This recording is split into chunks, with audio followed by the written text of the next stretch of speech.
Good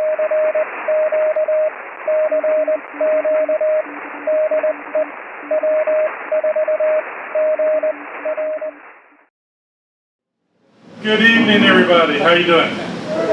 So I want you to kind of bend around in your seats and face that corner over there. Raise your left hand and kind of slowly push it up and down. Get a little air up here. So we put this together, choosing your first radio. We figured for a technical presentation for ham, this is probably a big one because everybody goes through this, choosing your first radio.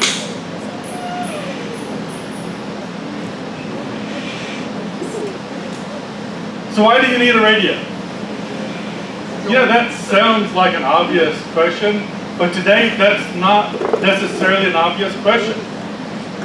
We've got a lot of things available to where, as a ham radio operator, you can get on the air without a radio.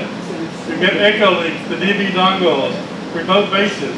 There's a lot of opportunities now available for you to get on the air without a radio. So the world has changed a little bit in the last few years. So there's a lot of alternatives besides radio. But hey, you've got to have a radio. This is ham radio, right? So how many people don't have a radio yet? All the newbies have radios, everybody? How many has just one radio?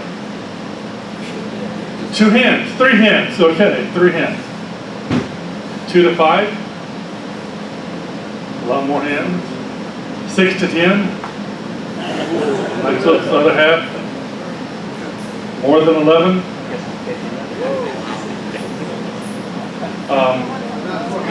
You remember the potato chip commercial, you can't just have one?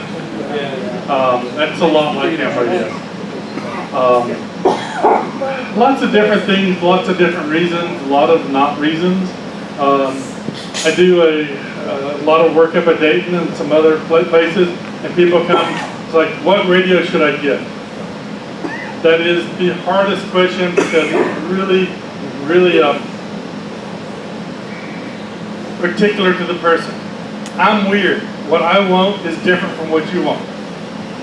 What everybody wants is different from what everybody else wants. That's kind of the good part, and it's kind of the bad part, because it's really hard for a person to decide what should be their first radio. What should I go out there and buy? What should be that first radio?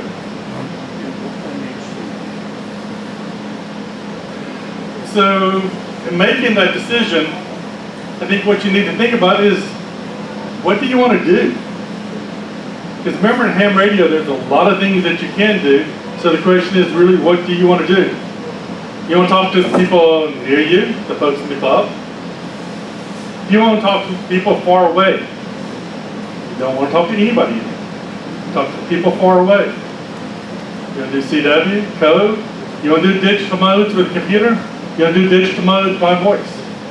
Lots of, and more out here. Lots of different things, but you kind of need to decide what you want to do as to which radio that you get, because generally there's not one radio that does everything that you want. So that's always a big question to have. Here are some other things to do. Anybody know how many satellites we have in the air right now? She's counting right now. Let's see if we get an answer. She said around 20. Around 20. 20 satellites floating around in the air. I think there's actually a lot more than that up there, but it's still a really big number. Just the ones I know about. Okay. We got people who bounce signals off the moon. And Jupiter, I think, and all over the places. I mean, weird. But it's pretty impressive that we can do things like that. Travel operator of the expeditions. Contesting. Contesting is really, really big in amateur radio. A lot of people love contesting. Things like Field Day. A lot of other contests. There are so many contests every weekend, and probably during the weeks that you can participate in. So a lot of different things. Experimentation. You know, that is kind of one of the things that amateur radio is built for. The amateur radio service is for experimentation. How many other esoteric modes can you think of? But again, any other? Yes? Aries, emergency communications, emergency services. Anything else? Summits on the air. Summits on the air, yep. Slow scan. Video is a good one. Slow scan. Dog show. Public service dog shows. There's a lot more out there, and that's part of the things with ham radio. Is over the years I've been ham radio. I do this for a while. I get burned out. I go find something else to do, and of course, probably means a new radio, new this, that, the other. So yeah, I go spend some more money out here. But a lot of things to do, and so that's really what you need to think about is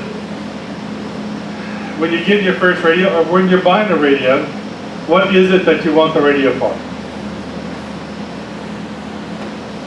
So one of the first kind of delineating factors is, are you going a HF radio or a VHF, UHF type radio? Now, the HF radios is what everybody kind of knows as ham radio. Get another slide in here. That type of stuff, the VHF, UHFs are all the handhelds that we've got. They're not generally compatible with each other, and they have very different price points. So the HF, you know, the antenna about $50, power supply another $100, radio $700. So you know you're looking at $1,000 kind of to start really in some new HF radios. You can get some used ones for a little bit cheaper, but it's still pretty darn expensive to get into HF. And there's some single bands and some other hobby types that are even cheaper, but those low power ones are actually sometimes kind of hard to operate, especially for a new user. VHF, UHF. Who in here has got a Bayophone or one of the $50 radios? Yeah, we've got a bunch of those in here. Now 25. Say again, $25? 25 on Amazon. Yeah, they are generally what a lot of folks cheap throwaway radios. At $25, if you lose it, you should not really care about it too much. But that's where you can start. So generally, something like a VHF, UHF becomes where most people start into amateur radio. VHF, UHF, they can talk to people that they can see their faces. They can meet people local to them. They can find out people that will help them along in their expeditions of figuring out what amateur radio is.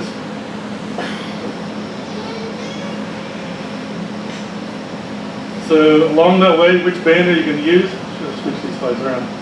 So HF, historically, is what is known as amateur radio. When you talk to most of the rest of the people who don't know what this is, that's what they think of. They think of amateur radios being able to talk around the world. We're the folks that help all the emergencies, the disasters around the world. That's what we're known for because that's what gets in the news all the time. HF. Takes some bigger antennas to put up. A little bit of effort to put into those. The VHF, UHF. A lot of folks kind of think that it's been around forever. And it's been around for quite a long time, but it's actually kind of a baby compared to HF. So it really started up in the 70s as some surplus equipment started becoming available from the commercial folks. And we started getting these really nice little portables, you know, the portables that were like this big, and the mobiles that were like this big. Hams in that day just loved those things. But in general, the VHF, UHF, or the small handheld radios, you're going to talk about 30, 40, 50 miles, something like that with them. Generally, we're going to use a repeater, which is a piece of equipment that's up on a mountain that basically does a, what do I hear? I'm going to repeat it. And the way repeaters operate, just to give a little bit of information on them, is there's two frequencies. There's an input and there's an output. Why are there two frequencies? So what happens if you're talking at the same time that you're listening? Well, you can't hear yourself. That's why they use two frequencies. One is the one that they listen on, one's the one that they talk on. There's actually a filter at the repeater site so that it kind of keeps them from hearing each other. So it's a little interesting the way the repeaters work, but your radio only transmits on one frequency and it listens on another one. That's so if you haven't ever noticed it, when you push to talk, that frequency is going to change on the radio. If it's on VHF, it's going to go down or up by 0.6.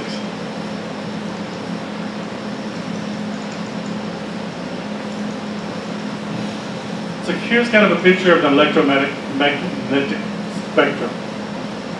You cannot see any of it from where you're out there. But we start over here on the far left with the very low frequencies. That's 3 to 30 kilohertz.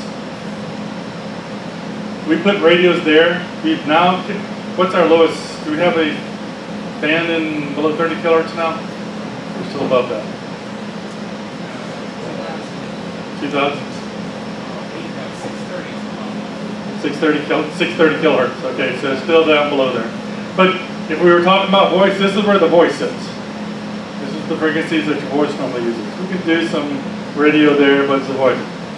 Low frequencies, 30 to 300 kilohertz. You know, 100 years ago, this was just state-of-the-art science, being able to talk on frequencies this high. 300 kilohertz was so good. That's where the original communications came through.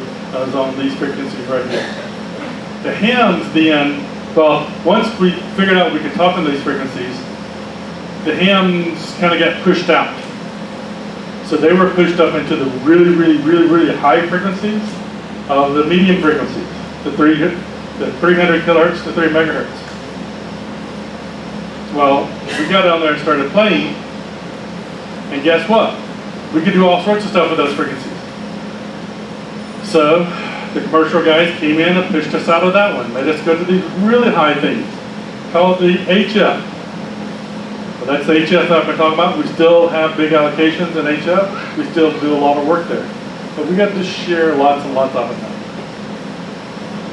So we were in the HFs, really, if you were an amateur radio in the 60s up to the early 70s, HF was the only thing basically that you did. But then in the 70s, all of a sudden we got some VHF. 30 to 300 megahertz. Now you might think about, why are these 30s? Everything's a 3 in these numbers. Well, that's if you go back to your math that everybody had when they took the class. You take the speed of the light divided by the frequency and you get the wavelength. And so that's where the 30 comes from. So the 30 megahertz HF. VHF, and now UHF, we really combine these together a lot. VHF 30 to 300 megahertz. UHF 300 to 3,000 megahertz. We don't do a lot of work up at the 3,000 megahertz. But we got ham bands up there. We've got a lot of hams that are active up there. And we've got folks that are sitting up here in this next block. And I think the next block above them. We've actually got bands up those areas where people do work. Those are the microwave bands, those type things up there, where people they have a lot of fun with ham radio working them up there. Got a question? So, I think it's a little obvious that for a new ham, HF is probably not where you want to go. Because it's harder, more expensive to get into it. I'm not saying that don't do it, but the best thing is probably start with VHF and UHF. So when we started VHF, UHF, what are we looking up here?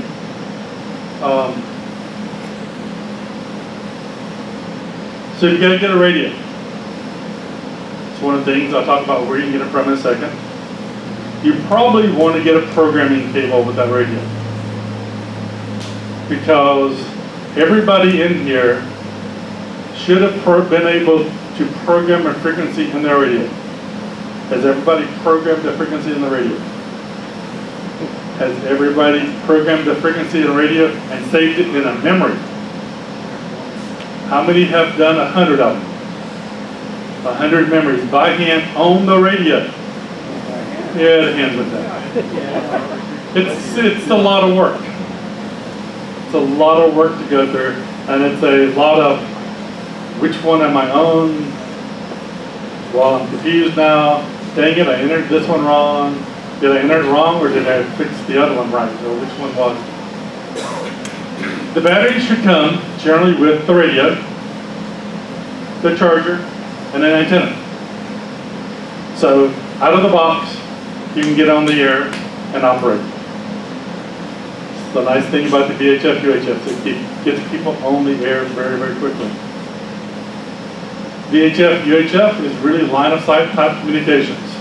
Local around 30 miles. We've got some repeaters up on top of Stone Mountain, and basically, if you can see Stone Mountain, you can talk on it. Now, you can't necessarily see the repeater in Snellville, 147075 repeater, but actually, if you kind of move some trees and buildings out of the way, you can probably see it from a lot of places around. You just don't realize it. But generally, these are line of sight communications for the VHF, UHF.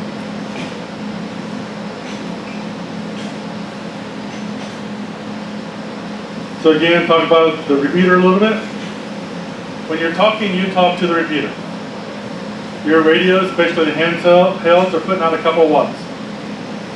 How much power is 075 putting out today, Dave? 90 watts. How many people in here own a VHF, UHF radio that can do 90 watts?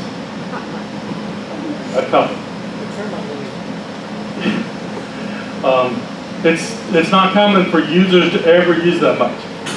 Why would a repeater ever want to use that much?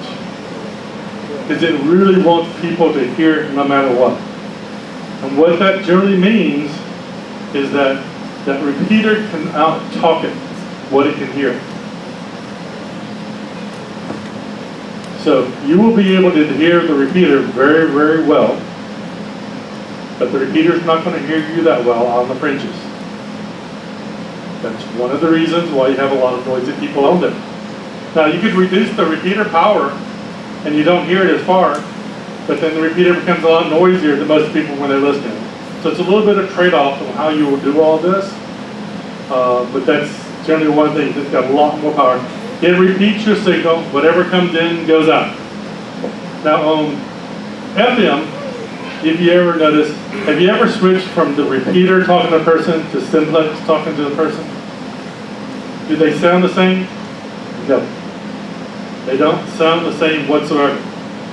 On FM, when I transmit on my radio, there's a filter in the radio that adjusts my voice characteristics to be optimized to transmit over FM.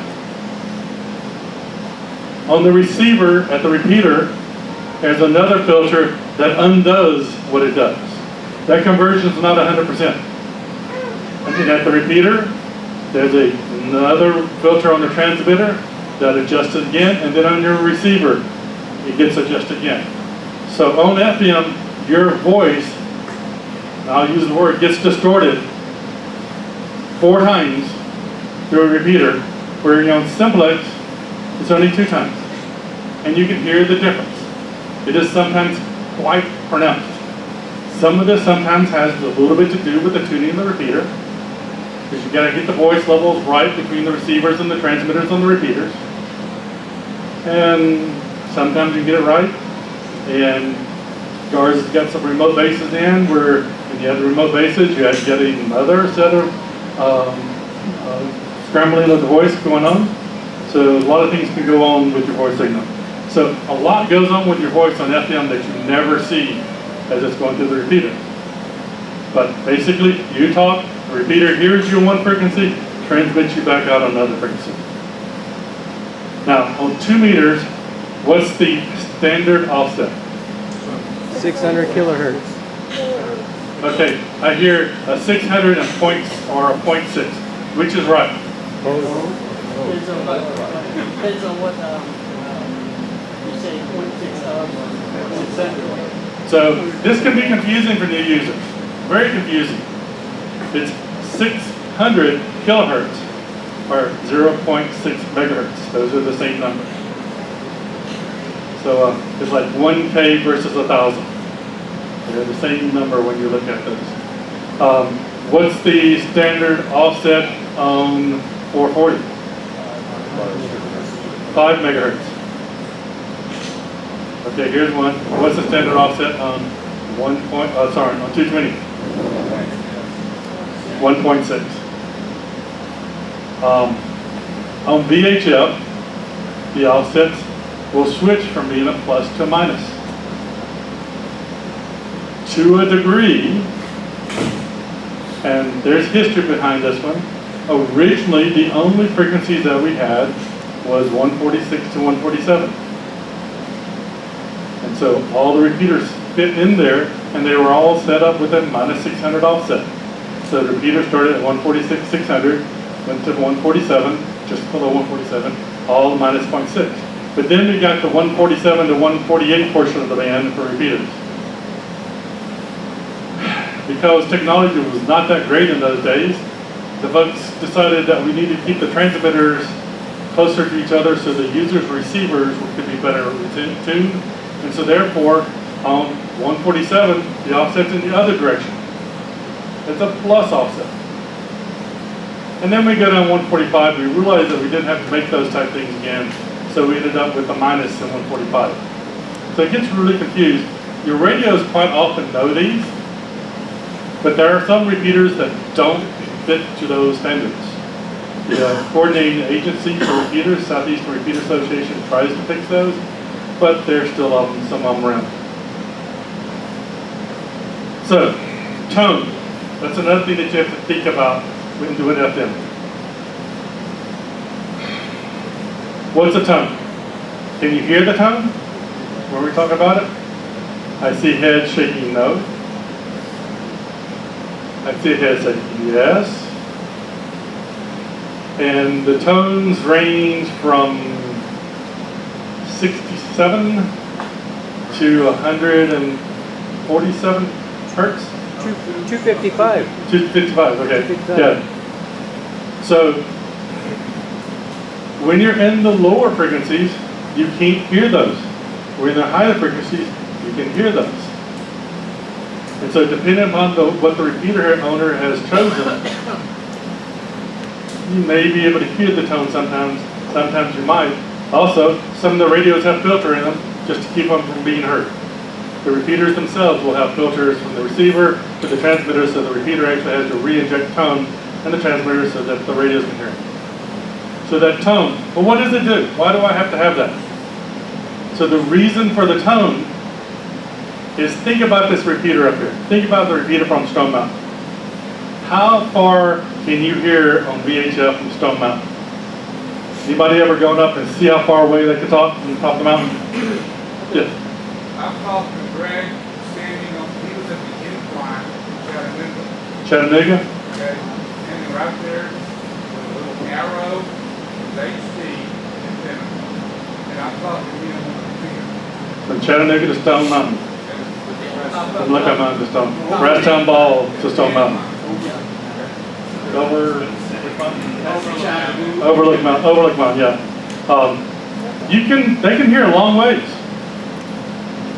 How many repeater frequencies do we have? Any idea? Not enough. There's actually, so most of all these pairs are used.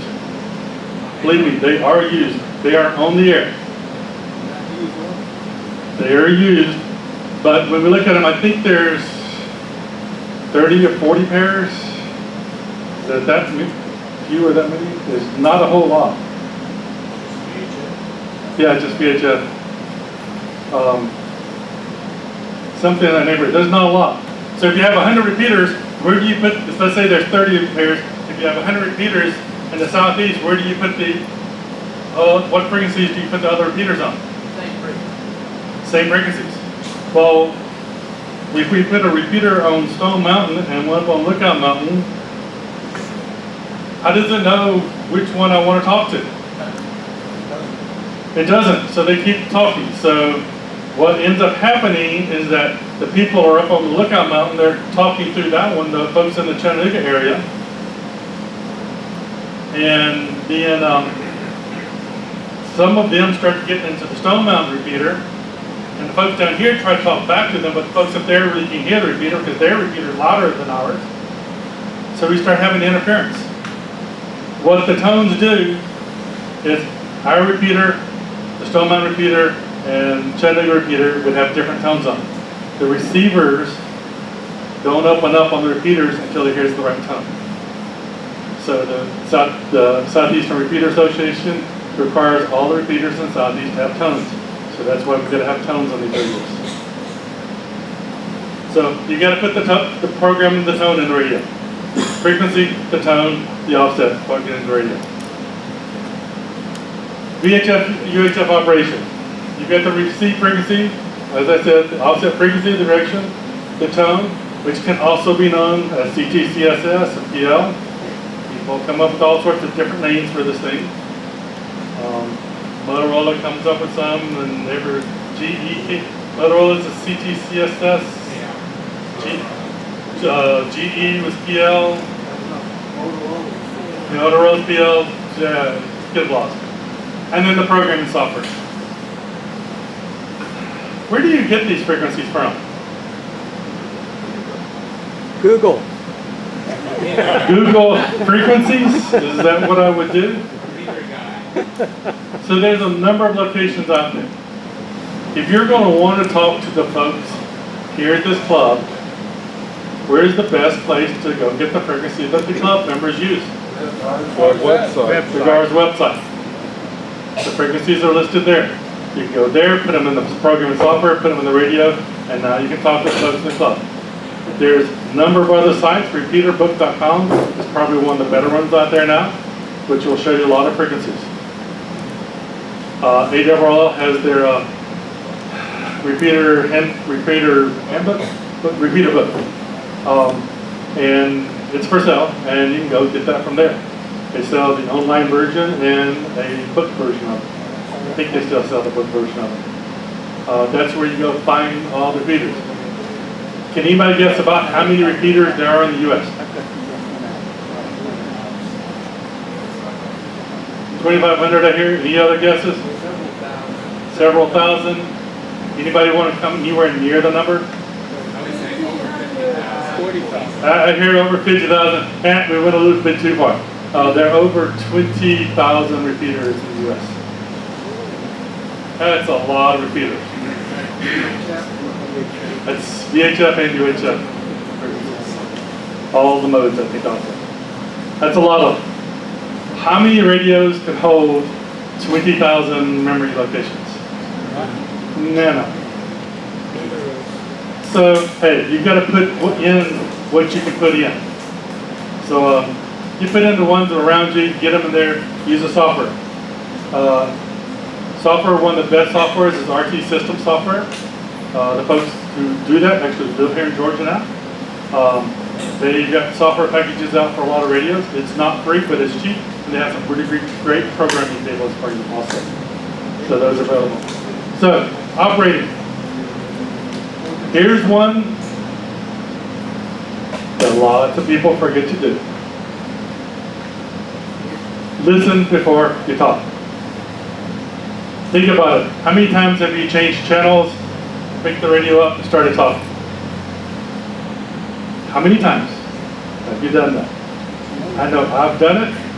I try not to, but you should always listen, because there could be a conversation already going on, and then you're being a Batinsky into the middle of the conversation, and you didn't think that you did anything wrong, but indeed you didn't really listen first. So listen before you talk. A general call. If you're out there, you're bored, nobody's talking, and you want to talk to somebody, how do you get somebody to talk to you? You sit there and wait for them? What do you do? Call them on the phone? Send an email? Text messages? Yep, those are pretty good. Basically, just announce yourself. So for me, it's WA4YIH listening. Anybody around? just announce yourself out there. Yeah, hey, WA4YIH, I'm really bored, I need somebody to talk to. That works. People will listen to you. There's no right ways, there's no wrong ways. Well, if I would say this is WA4YIH listening, that might be a wrong way, but generally just get on there and talk. And that's the one thing that everybody forgets to do is talk. Everybody's wanting to listen to something other. We need to get everybody out and talk a little bit. So just get on there and talk. Join in a conversation. How do you butt into a conversation the right way?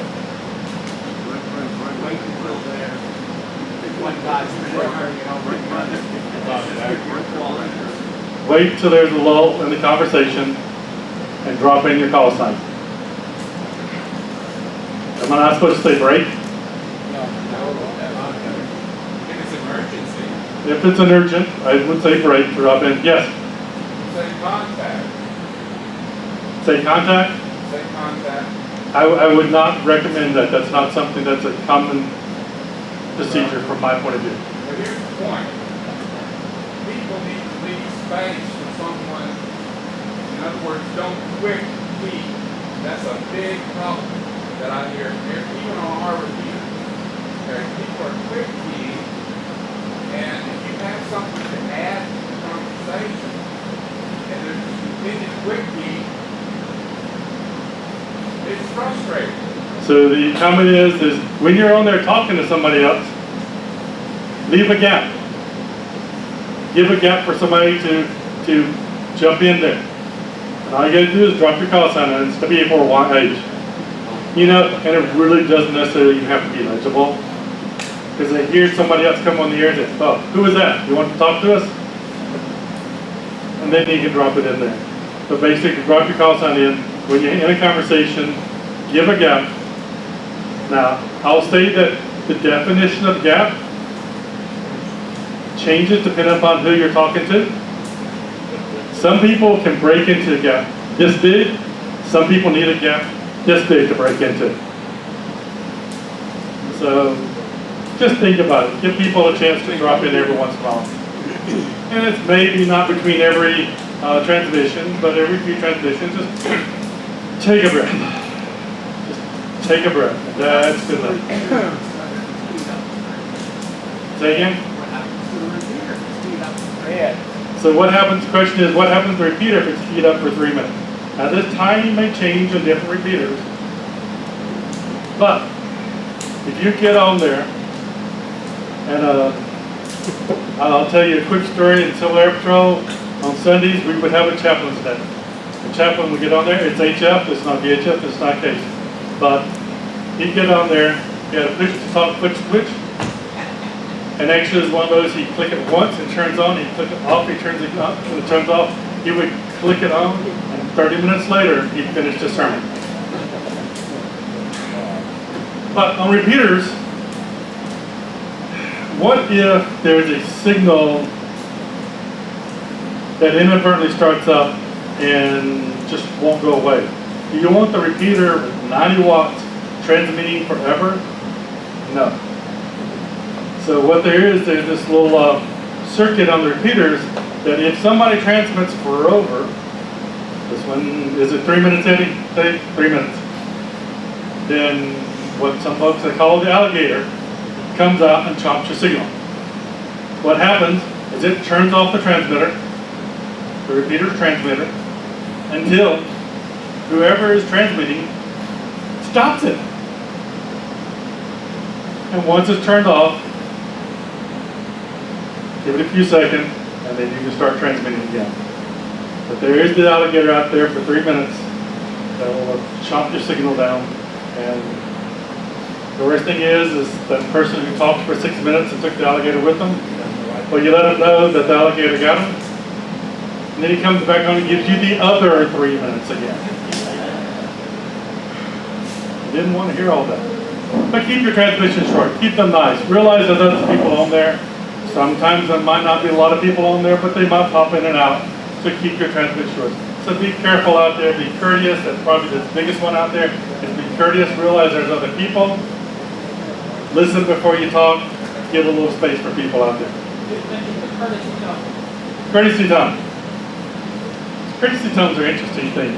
Courtesy tone is a beep that the repeater generates. I'm going to say this, when it feels like it, but generally the beep occurs, what's the timing, Dave? Oh no, what's the timing on right now, David? Ed?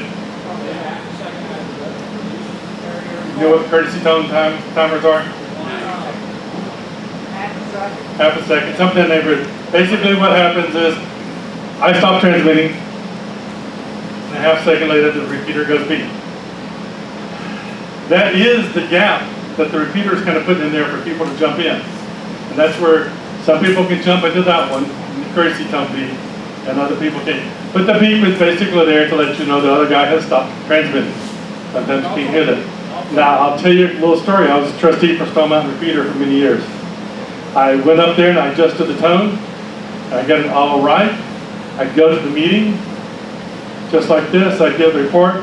One of the guys says, "So what'd you do to the courtesy tone? Courtesy beep?" I go like, "Yeah, it's up there and it's working." "No, it's not there." And then so, "Yeah, it is. I got the radio up. Chuck, there it is." And they went on, "Yeah, see, it's not there." So it's like, how many people in the room did not hear it? Half the hands went up. How many people heard it? The other half that heard. And then I realized I increased the frequency a little bit too much because folks with hearing issues couldn't hear the repeater people. Yeah, they would. Doesn't the courtesy tone also denote the reset of timeout time? Does the courtesy tone denote the reset of the timeout timer? Most controllers, yes. That's a big part of it. Okay, most controllers, yes. It's not necessarily always the case, but I guess, yeah. Yeah. So, but the number one thing, get on the talk. How many people talked on the radio today? Not a lot of hands. Okay, just get on the talk. I'll admit that I'm a bad one also. FCC ID requirements. When do you have to ID? I'm hearing every 10 minutes. So every 10 minutes is kind of part of it. It's once every 10 minutes and at the end of your transmission. At the end of your first transmission. At the end of your first transmission. So Every 10 minutes. this is legal. Hey John, what you doing? We can talk back and forth like this without ever dropping a call sign for up to 10 minutes. It's not necessarily courteous, but it is legal. And then that last one, you're supposed to identify. But there is that once every 10 minutes. A lot of people forget that every 10 minutes part. And what is required for a proper identification? Just your call sign. Your call sign. That changed a number of years ago. In the past, it was everybody's call sign in the conversation. So I had to go through everybody's call sign, which was really hard. They finally fixed that stupid rule. That's when you log it.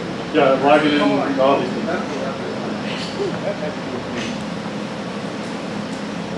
So here are the cars repeaters. You notice them written with a plus and minus frequencies, the offsets, the locations, those type of things, some information on them. So those you can go to the GAR's website, pick them up. On a frequency, we have, well, what are differentiators between radios? That's what I'm talking about. Why are radios different? Why should I buy this radio versus this radio versus this radio? So are not all VHF, UHF radios the same? Features and modes. Features and modes. So first of all, modes. There's a lot of different modes out there. And some of these are kind of modes, features. A mode generally is something like FM, single sideband, CW, D-Star, APRS, Fusion, CMR, who are all different modes. P25. Some radios can do some, no radio can do all. And so these are different modes on there. So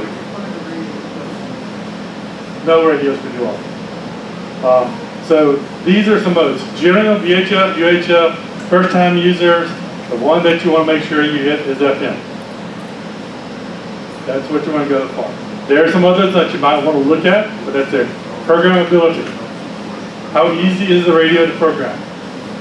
Now, honestly, one of the things in the programming is if you stay with the manufacturer and you have multiple radios, that makes things a little bit easier. But think of how you're going to program it. The size of the radio. What size radio do you want? You want a small one? You want a big one? What do you want? Familiarity. Like I said, if you're used to the radios, a single manufacturer, and then finally the cost. How much time are you done? You're done. 25 minutes, okay. So cost. Cost can be a big one. So how do you get radios? If you wanted a radio right now, what would you do? So right now it becomes hard. You actually can't get it because we have towers. You can just find one. Well, actually, there's probably a bunch of them out here. If I want to. But tomorrow morning, how can you go get radio? Around here, we've got ham radio outlet down off of Beaufort Highway, where you can go pick up radio today or tomorrow. They will sell you one. They will make you very happy. They will take money, make them very happy. They'll give you a radio, make you very happy. You can do that tomorrow. Also, Gigaparts over in Huntsville, kind of close to here. You can go over there and buy radios. They've got a retail establishment over there. There's a couple other smaller ones around, but these are really the two bigger vendors right here. Mail order, ham radio outlet, big mail order. Gigaparts, also big mail order. Universal radio, main technology radios. Those are probably the biggest retailers that are available out there right now. You can go to websites, you can go on the radios, you can call them up, you can get them. These are the places where you would generally go to get it. Now, notice a lot of things that I did not say in here. I didn't necessarily say Amazon. Amazon is one of those. Motorola. Doesn't Motorola sell radios? Yeah, but not direct. You have to go through a dealer, which is not bad, but their radios are not really built for amateur radio. These are folks who sell amateur radios. Yes? I can't read the bottom one. The bottom line, ham radio outlet, Gigaparts, Universal Radio, main trading company, MTC Radio. And also along the same lines, I know you're not going to read this one, okay? In the United States, who do we have making radios in the United States? Tintec. Anybody know where Tintec radio is made?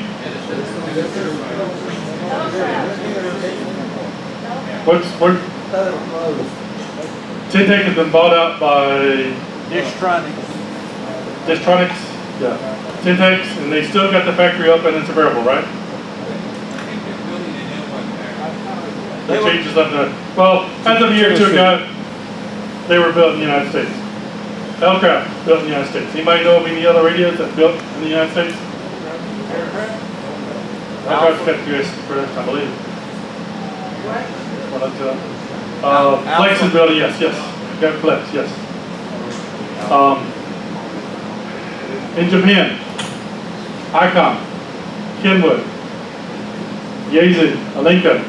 We actually used to be the location for Kenwood US operations was here in Johns Creek, but that just moved out to Dallas. But Icon, Kenwood, Yaesu, and Linka, they're really the big manufacturers in amateur radio. They've been selling amateur radios for years and years and years. Their radios are built and designed for amateur radio operations. Then we got the kind of the Chinese, which I say Beifeng, Watson, and a number of other billion different names out there. Helicopter is not around anymore. There's a lot of them that are not around anymore. So this is really where they come from. I'm just Heathfield. So generally for the nice, good radios that will last you a long time, these are where generally you want to look at Icon, Kenwood, Yaesu, and Alinka radios. They're a little bit better radios. A lot of people know the radios. There's a lot of support for folks on those radios. There's a lot of capabilities in those radios. But those are some of the manufacturers that are out there. Beifeng, Chinese, cheap commodity radios, often rebranded. You can go to Amazon and some other places and see the same radio with 14,000 different names on it. Okay, I might be a little high at 14,000. Probably 1,000 different names on the radio. Because some company in China makes this radio and resells it to other people who put their name on it. Or actually, the company puts their other company's name on it and sells it. They just sell parts and pieces, is right, of what they're doing. They're not thinking about it. They get it designed and they'll sell it to whoever wants to put their name on it. And you see a lot of these in the DMR market today. A lot of them out here. Quality support. The Chinese manufacturers aren't going to support these.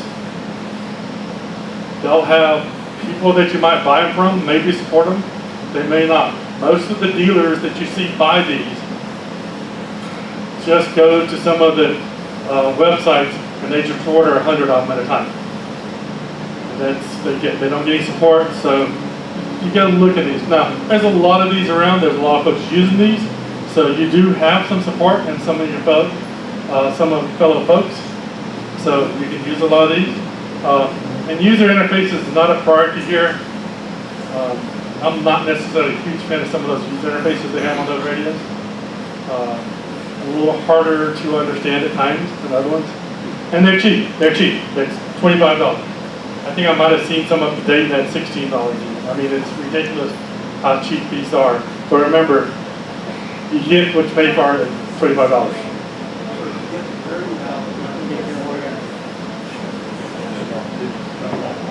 So I'll talk a little bit about the different manufacturers and really kind of what they focus on a little bit. Kenwood, like I said, used to be here, but they're out in Texas now. Or their sales department is out here. They really have a focus on APRS. Amateur Packet Recording System. It used to be called Amateur Position Recording System, but it's Packet Recording System now. Rob Veronica created this a number of years ago, 30 years ago. And that's one of the things, it's kind of, to think of it to a great degree as position reports. The radio will identify to the rest of the world where it's at, and they can see other people identify themselves. So it's the APRS position. So they have a lot of focus on they're really proud of their radios and the way they do APRS. They work a lot on that. They have just got a new entry into the D-Star. So this picture here on the bottom is their D-Star THD 74, which is a great little radio. It does D-Star and APRS. Above here on top is a TMD710GA dual band radio. And mention a little bit about dual band radio. A number of years ago in Aries, we would always recommend folks to buy dual band radios instead of single band radios.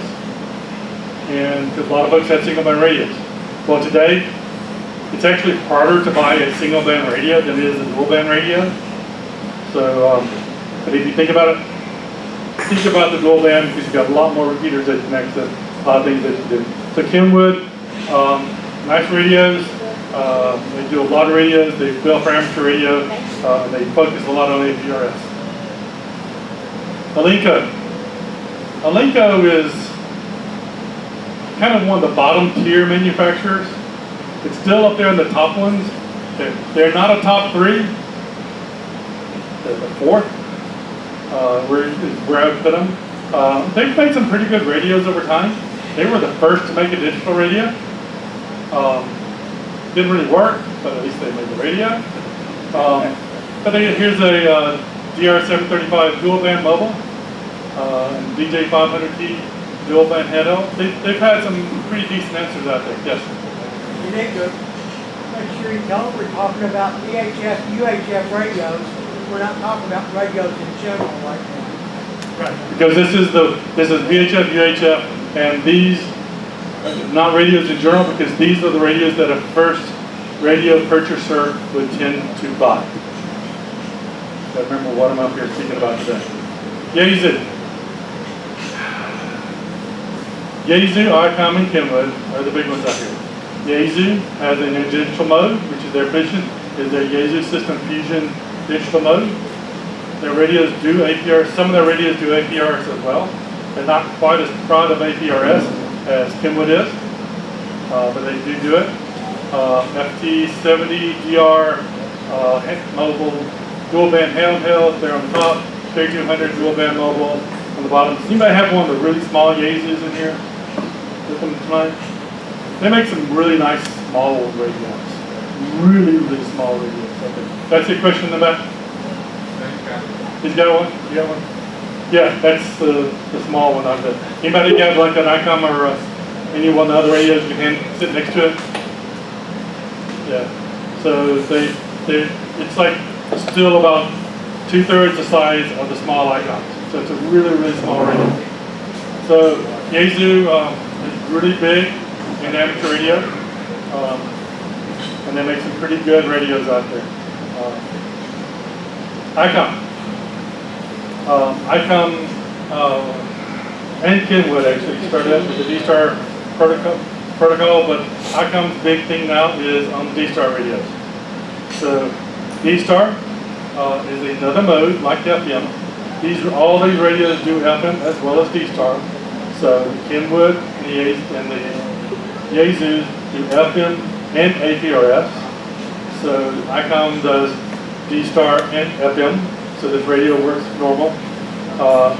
There on the top, you got a picture of the 5100 dual band mobile. Down the bottom, a bunch of the pretty 51 pluses and different colors on there. So these are some of the big manufacturers and what they really kind of focus on a little bit. The prices? Any questions? So just some examples on here, price with. Here's the Linko DJ500, $129. They're mobile, $289. The Icon 51, $484. That's a big difference from here. Now these prices as of September last year, so some of them might change. The 5100 mobile, $499. The 7100, which is a VHF, UHF, and HF radio, 2019. So you see where these prices change all over the place. Yeah, they're going lower. The Kenwood's THV 74, $589. The 710, which is their dual band mobile APR, is a pretty great radio, is $600. The Walksuns, these are the expensive Walksuns. The dual band portable, $159 and $179. For those, the Yaesu FT60R, was that a FT60 that gentleman had back there? That radio, was that FT60? No, okay. Those radios are $139 FT70s. The 8900s, which is a quad band radio, $329.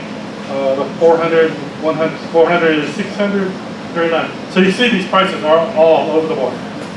You can go from $25 to $1,000 spending radios. So it makes a lot of sense to do a little bit of homework before you decide which one that you want. So last thing you want to do is spend $1,000 and never use it, or as opposed to $25 and it breaks it. But it's one of the things that you just need to look at. Talked about a lot of things. Some of it boring. A lot of folks might have already known these things. So questions? Yes. What's your favorite radio for a beginner?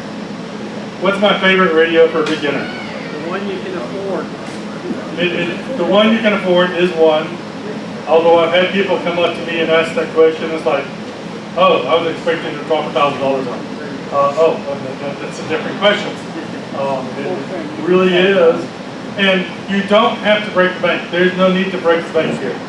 So what's your favorite radio that I'd recommend? You know, there's one part of me that puts the ID51 out, this radio. Hey, want to carry it around. And one of the reasons why I say that for beginners, it has what's called DR mode in it, which is radio has a GPS built into it. And it actually has a database of repeaters in here. So I usually go to the radio right now, go somebody, and say, tell me where the nearest repeater is. Select it. And I'm on that repeater. I didn't put in a single frequency, a tone, an offset, or anything. I just went to the radio and said, tell me where the nearest repeater is. That's a pretty nice feature. So for new users, that's kind of nice. It's a little bit more expensive radio out there. So it really depends on where you get it. The Walks-On, the Bayaphones, however you pronounce them, however they are, those are some great numbers. I've heard a couple of clubs that give them to brand new members. Join the club, they give you a radio. Some people like that, some people don't like that. It's got some advantages, disadvantages. So it's one that I really can't answer that question because I need a little bit more information about what you want to do. How much money you got, what all these things out here. And so it makes it a little bit of a question. Yes? Okay, so in the $100 to $200 range, what is your best spot? In the $100 to $200 range. So let me turn that question about. In the $100 to $200 range, what would y'all buy? FT60 if it's a handheld. FT60? FT70. FT60, 70. Those are dual band FM radios. That's what they do. They do no more. And they do it really well though. They do it really well. Yes. Those are great little radios.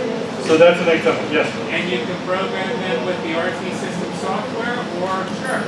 You can program with RT System software, which is commercial software, or Chirp, which is the software that's developed by amateur radios. Not necessarily as nice of an interface as the RT System, but Chirp is a pretty decent little program. A lot of folks have worked on it over the years to make it easy to program a lot of radios. And it's free. And it's free. Free. What other questions you got? What other radios? Let's go around. Give me some first radios that you bought. ICOM 02AT. Low cheap? Okay, way too good. ICOM 02AT. ICOM 02AT. That's a long time ago. 02AT was a VHF only programmable radio. DH60B. That's first radio that you bought that's still for sale today. No antiques. Still for sale today. Yes. An FT100 for $10 at Hamfest. Hamfest and used radios are a great place to go for radios. You can get some really good radios there. So there's a lot of instances out there. Yeah. Still find it used. It's FT8900. FT8900 used. There's a lot of things in the used markets out there. It's a mobile radio. That's a 3 quad band radio. So just to remind people, is your first radio HT or mobile? So Dave brings up a really good point. Should I get an HT or should I get a mobile? Yeah. That's a really good question. HT or mobile? Depends on how you're Now, doing. my basic delimiter on that is where do you live? What are you going to do with the radio? Why do I ask that question? Because remember, on VHF, UHF, we're using repeaters. You need to be able to hear the repeater. Handhelds are notorious for not having enough power to reach the repeater, but you can hear them. Mobiles generally have enough power, you can hit the repeater. So when you get on the mobile, you can be heard. But the mobile generally only exists in the car. So then you're only talking during drive time. So you're not talking a lot of the time. You can put the mobiles at home. So which one it is, generally the answer kind of leans toward HDs because of flexibility. But if you're in an area, if you're using repeaters that do not have good signal coverage where you're at, you're not wanting to use an HT as your first solution because what will happen, you will get frustrated because nobody can hear you. So, I'm a hybrid. My mobile is a Biofang 8-watt HT with external antenna on the car. For the local area around here, it works okay. Not fantastic, but it's fine. So as a hybrid situation, it's got a Biofang 8-watt HT hooked up to a mobile antenna. That works awesome. I've done that for a number of years. One of the things I do kind of have to warn a little bit because it's happened to me a number of times is if you're hooking a HT to a mobile antenna and disconnected it a couple of times a day, the connectors do wear off. And HTs in cars tend to like slide as you're doing stops, and they start pulling the cables. Mayhem, yeah, that's who it is. It's Mr. Mayhem visits us. So mine's clipped on to the coffee holder clip, and it's got a handheld speaker. So it's got clip-ons, some device that keeps stuff. This is, I think, my only radio that has a straight antenna. Normally perfect. Any other questions before we get out of here? So thank y'all very much.